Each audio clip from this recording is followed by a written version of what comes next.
What's up, guys? Brendan Hancock here with another episode of Groove Subaru today. I am here driving along in a 2017 Subaru Outback. It's a 3.6R, fully loaded with Eyesight, the whole shapoopy. We've had a couple customers, in the comments say that they want sort of a general video that discusses Eyesight. To give you an idea, Subaru came out with the technology in, I think, around 2012 maybe, for the 2013 model year. I think those might have been the first ones right around then. And they've had a couple different generations and some updates that they've made, some additional features.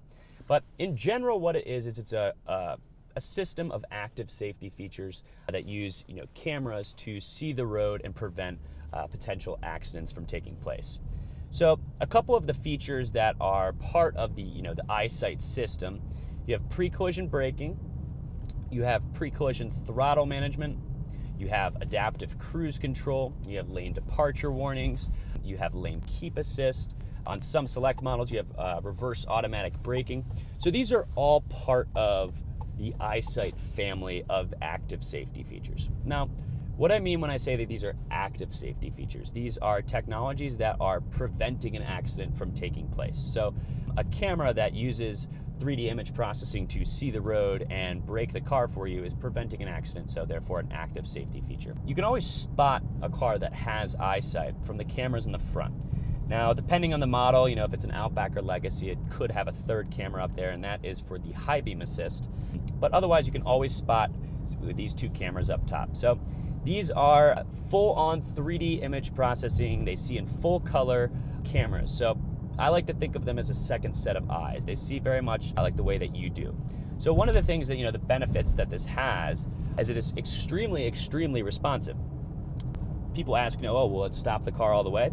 So the answer is sometimes. So it depends. So 40 miles an hour and under, I believe, is the number that Subaru says, with the pre-collision braking feature, will completely stop the car if it senses a vehicle in front, assuming perfect weather conditions.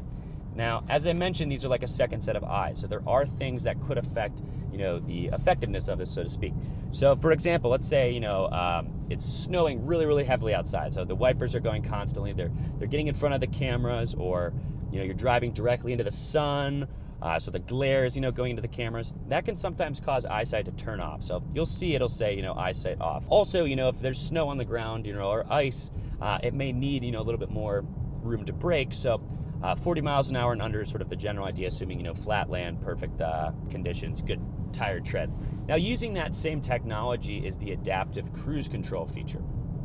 What adaptive cruise control is, and we did do an in-depth video on this, so if you would like a demonstration, check out that video that we have online for you. But adaptive cruise control is a much gentler version, I describe, as pre-collision braking. Pre-collision braking will only really activate when you are in a very much emergency situation. It is going to give you both visual and audible warnings prior to actually braking the car for you, but it's going to be a very abrupt stop.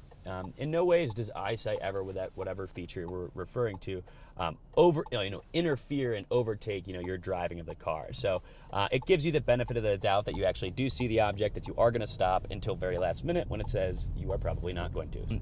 Adaptive cruise, however, is very gentle. So it'll gently cut the throttle for you. It'll brake very subtly. It'll accelerate for you when you're on the highway automatically. You don't need to constantly be adjusting your speed and braking and things like that when the annoying guy in front of you is not using cruise control when he should be. So that is really a very, very nice feature. I describe it almost more of a convenience feature than really a safety feature, but it's using the same technology, and that is a question I get a lot, is really what's the difference between those.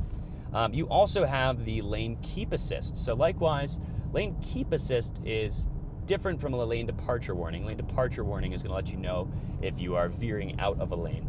But lane keep assist will actually use these cameras to see where the white lines are on the road, and will actually adjust the power steering. You'll feel it stiffen up here, and will actually keep you in the middle of the road. So we also have an in-depth review of lane keep assist and also a demonstration of that, so do check out that video as well. But all of these things together, they sort of as a whole family of safety features, create what is referred to as Eyesight. There are some features, like I mentioned earlier, like reverse automatic braking, that is available on some models, but not all. But in general, you'll always have the cameras up here. You'll have the pre-collision braking, adaptive cruise, and I believe lane keep assist will also be on all of the cars with Eyesight for 2017. So If you guys have any questions about eyesight, I really feel that the best way to experience it is, in person firsthand. But you can always give us a call. You can ask for me, Brendan Hancock, if you have questions. Definitely check out the other videos that we have about this technology. And if you haven't done so already, give us a call, schedule a test drive, and we'll be happy to help you out. And don't forget, also subscribe to our YouTube channel. We love you. Goodbye. I'll see you next time.